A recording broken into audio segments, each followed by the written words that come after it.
বাতিল হয়েছে ইতিমধ্যে। যে আপডেট পাওয়া যাচ্ছে, চিকিৎসক, নার্স, স্বাস্থ্যকর্মীদের ছুটি বাতিল হয়েছে কর্মবিরতির জেরেই রোগী হয়রানি। আর তাই কি এই সিদ্ধান্ত? আরো বিস্তারিত অভিজিৎ জানাতে পারবে। অভিজিৎ, এই কারণেই কি সিদ্ধান্ত নেওয়া হলো ছুটি বাতিল করার?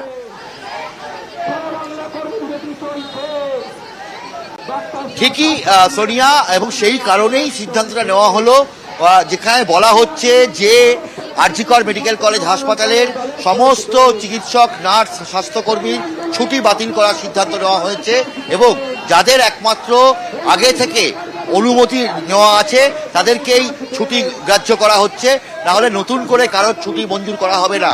কারণ দেখা যাচ্ছে যে যেভাবে এখানে আরজিকর হাসপাতালের এখনো কর্মবিরতি চলছে এবং এই কর্মবিরতি জরুরি বিভাগ অর্থাৎ এমার্জেন্সি ছাড়া বাকি সর্বত্রই এই কর্মবিরতিতে সামিল হয়েছেন পোস্ট গ্রাজুয়েট ট্রেনিং থেকে শুরু করে এখানকার ইন্টার্নরা সবাই এখানে এই কর্মবিরতিতে সামিল হয়েছেন।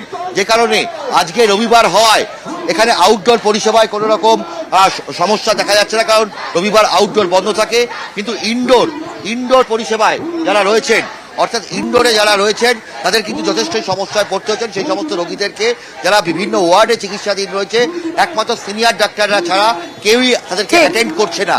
অন্যদিকে আগামীকাল সোমবার আউটডোরে একদম প্রথম দিন, ফলে প্রচুর মানুষ আসার সম্ভাবনা রয়েছে এবং আউটডোরে যদি সিনিয়র চিকিৎসকরাও যদি সবাই না আসেন তাহলে ভয়ানক সমস্যায় পড়তে হতে পারে এবং সেই কারণেই আরজিকর হাসপাতাল কর্তৃপক্ষ এই সিদ্ধান্ত গ্রহণ করেছে যে নতুন করে কারোর ছুটি মঞ্জুর করা হবে না, সে সিনিয়র ডাক্তার হোক, নার্স হোক, একেবারে ছুটি বাতিল করা হয়েছে। বেশ অভিজিৎ, অবশ্যই নজর রাখো। আর তারই পাশাপাশি কল্যাণী জেএনএম এর ছাত্রী ছিলেন আরজিকরের এই পড়ুয়া প্রাক্তন ছাত্রীর এভাবে মৃত্যু, এভাবে খুন, ধর্ষণ, যা যা অভিযোগ উঠে এসছে, তারপর সত্যি তারা রীতিমতো প্রতিবাদ দেখাচ্ছেন। সেই ছবিটাই একটু দেখাবো, জেএনএম হাসপাতাল, এবং সেই ছবি আপনারা দেখছেন কল্যাণীর ছবি, কল্যাণীর জেএনএম হাসপাতালের ছবি। কারণ এই কল্যাণী জেএনএম এরই ছাত্রী ছিলেন আরজিকরের এই পড়ুয়া প্রাক্তন ছাত্রীর মৃত্যুতে শোকস্তব্ধ হয়ে গেছেন অধ্যক্ষ। আরজিকরের ডাক্তারি পড়ুয়াকে খুন, ধর্ষণ, প্রতিবাদ জানাচ্ছেন হাসপাতালের চিকিৎসকরা। চিকিৎসা পরিষেবা ব্যাহত হচ্ছে না।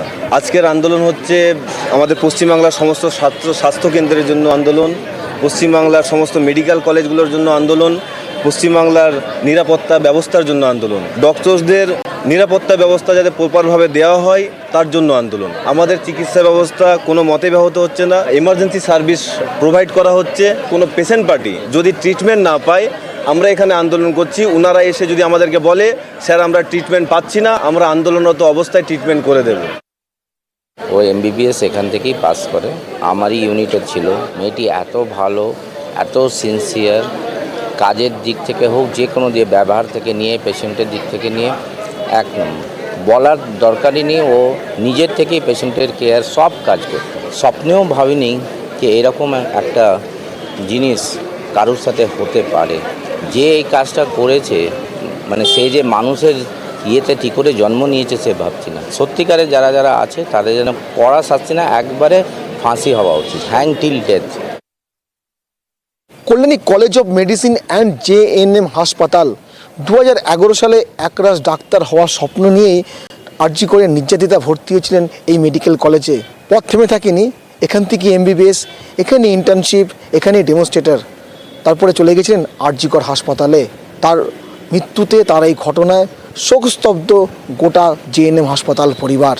ক্যামেরায় শঙ্কর ঘরামের সাথে রঞ্জিত সরকার, নিউজ 18 বাংলা, নদিয়া। আর এরই পাশাপাশি ন্যাশনাল মেডিকেল কলেজের ছবিটাও অবশ্যই দেখাবো, কারণ সেখানেও কিন্তু প্রতিবাদ চলছে।